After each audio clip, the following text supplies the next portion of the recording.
is broken or misaligned. So there are 3 steps which will help you to remove and fix your new wheel. Step 1. You have to unzip the inner cover of the luggage to get through the inner constructions where the screws of the wheel are fixed. Step 2. With the help of a screwdriver, you have to remove this screw to get the broken wheel removed from the luggage.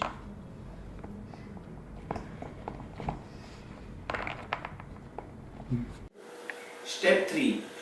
You have to fix the new wheel in the socket.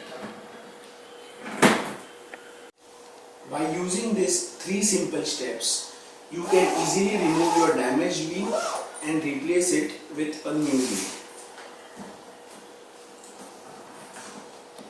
In case you still have any queries, feel free to reach out to us at our WhatsApp number, customer care WhatsApp number, which is at the rate of 993009220, or you can drop us an email at customercare@nashermiles.com.